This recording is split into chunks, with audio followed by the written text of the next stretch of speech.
বন্ধুরা, মম ভ্যারাইটিস কিচেনের পক্ষ থেকে সবাইকে অনেক অনেক ভালোবাসা। সবাই কেমন আছো? আমি খুব ভালো আছি। আজকে তোমাদের সঙ্গে আমি ফুলকপি আলুর রেসিপি শেয়ার করব। তার জন্য আমি দেখো ছোট ছোট করে ফুলকপিগুলো কেটে নিয়েছি আর নিয়ে নিয়েছি আলু। মাঝারি সাইজ করে কেটেছি, খুব বড় না খুব ছোট না, এরকম সাইজ আলুগুলো আমি কেটে নিয়েছি। এবার দেখতে থাকো আমি এই রেসিপিটা কি করে করি। সম্পূর্ণ নিরামিষ পদ্ধতিতে কিন্তু আমি রেসিপিটা করব, পেঁয়াজ রসুন ছাড়া। দেখো আমি একটা কড়া বসিয়ে নিয়েছি আর এর মধ্যে একটু জল দিয়ে নিয়েছি, আর এই জলের মধ্যে আমি একটু নুন দিয়ে দেবো।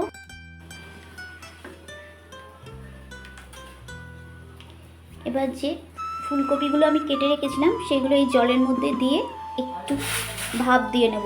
বেশি ভাপ দেবো না, 2-3 মিনিটের জন্য একটু ভাপ দিয়ে তারপরে আমি নামিয়ে নেব।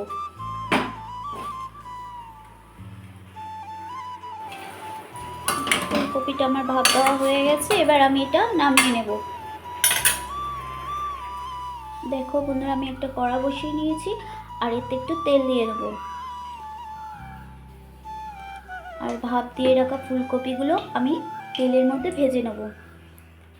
তেলটা আমার গরম হয়ে গেছে, আমি এবার ফুলকপিগুলো এই তেলটার মধ্যে দিয়ে দেবো, দিয়ে আর ভেজে নেব।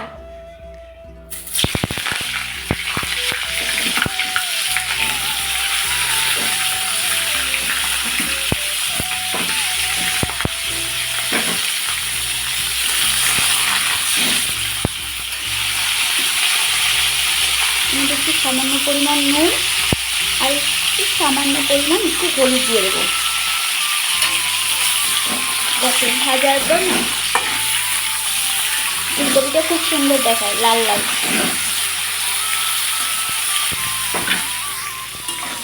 দেখো ফুলকপিটা আমার ভাজা হয়ে গেছে, এটা বেশি লাল করবো না, হালকা লাল হয়ে গেছে। এখন আমি এগুলো নামিয়ে নেব। দেখো বন্ধুরা, এই ফুলকপি ভাজা তেলের মধ্যেই যে ফুলকপির জন্য আলুগুলো কেটে রেখেছিলাম সেগুলো ভেজে নেব।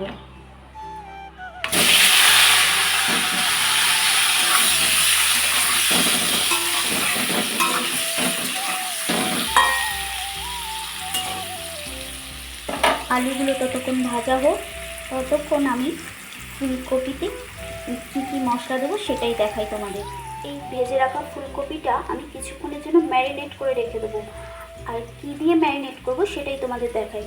দেখো এখানে নিয়ে নিয়েছি টক দই, আর নিয়েছি মগজদানা, আর নিয়েছি কাজু বাদাম আর পোস্ত। এগুলো সব একসাথে পেস্ট করব, করে আমি ফুলকপিটা ম্যারিনেট করে রেখে দেবো। তো চলো আমি এগুলো পেস্ট করে আসি। দেখো আমার আলুগুলো ভাজা হয়ে গেছে, এবার আমি আলুগুলোও তুলে নেব। দেখো যে কাজু বাদাম মগজদানা আর পোস্তর যে পেস্টটা করব বলেছিলাম, সেটা করে এটার সঙ্গে ম্যারিনেট করে রেখে দেবো ফুলকপির সঙ্গে। আর দিয়ে দেবো এর মধ্যে সামান্য একটু কাশ্মীরি গুঁড়ো লঙ্কা,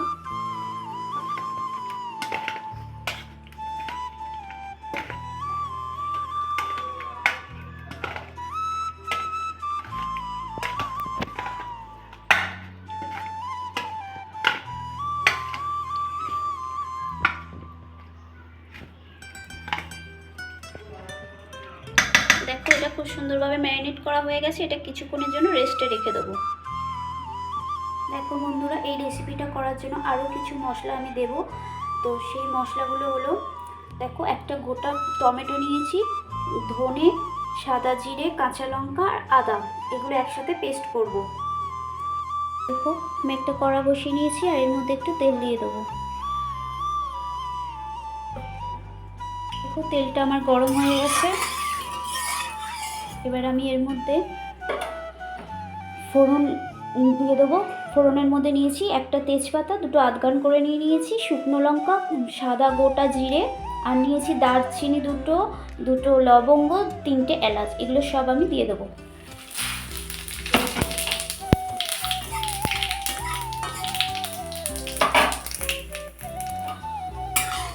খুব সুন্দরভাবে আমার ফোড়নটা ভাজা হয়ে গেছে। এবার যে মশলাটা আমি দেখালাম তোমাদের, যে পেস্ট করেছি, সেটাই আমি দিয়ে দেবো।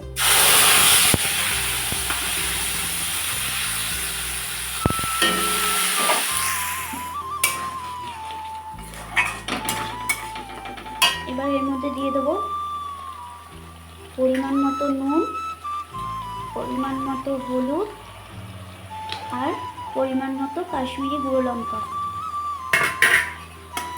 এগুলো সব একসাথে আমি কষবো।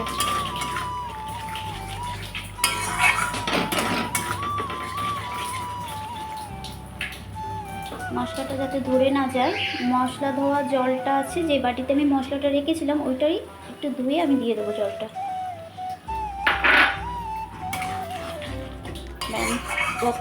ততক্ষণ পর্যন্তই কষবো যতক্ষণ না এই মশলাটাতে থেকে তেল ছাড়ছে।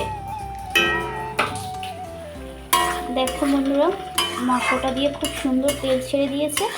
এবার আমি ভেজে রাখা আলুটা দিয়ে দেবো।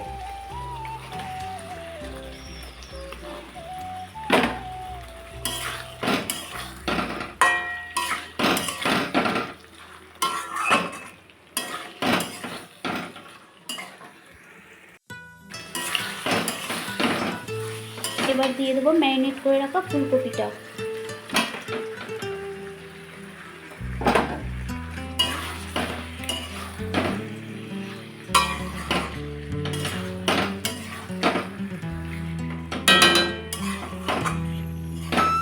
যে বাটিতে ফুলকপিটা ম্যারিনেট করা ছিল সেই বাটিটা ধুয়ে আমি আরেকটু জল দিয়ে দেবো।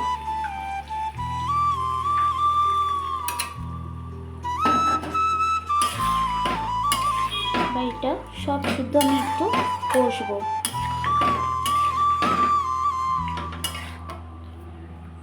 আর একটু চিনি দিয়ে দেবো আমি এর মধ্যে,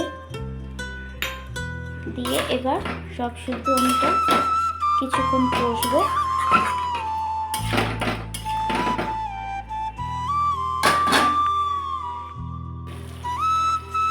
দেখো খুব সুন্দরভাবে আমার কষানো হয়ে গেছে ফুলকপি আলুটা। এবার আমি আগে থেকে গরম করে রেখেছিলাম যে জলটা, আমি ওটা এখানে অ্যাড করব।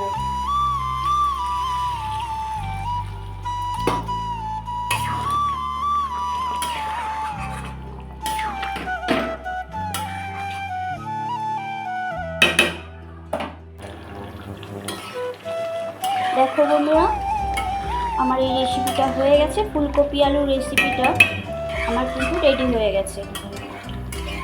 পেঁয়াজ রসুন ছাড়া সম্পূর্ণ নিরামিষ পদ্ধতিতে এই রেসিপিটা আমি বানিয়েছি। আর দেখো, আমি আর এই গ্রেভিটা আমি এই পর্যন্তই রাখবো, আমি আর টানাবো না। তোমরা চাইলে এটা টানিয়ে নিতে পারো, আর একটু শুকনো করে নিতে পারো, কিন্তু আমি টানাবো না, আমার এই পর্যন্ত আমার এটা লাগবে। তো এর মধ্যে আমি দিয়ে দেবো একটু গরম মশলা, আর সব শেষে দিয়ে দেবো একটু ঘি।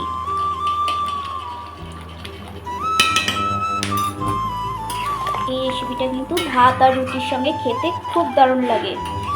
বন্ধুরা, তোমরাও একটু বাড়িতে রেসিপিটা একবার ট্রাই করে দেখতে পারো, খুব সুন্দর লাগে খেতে। আমার কিন্তু এই রেসিপিটা পুরোপুরি কমপ্লিট।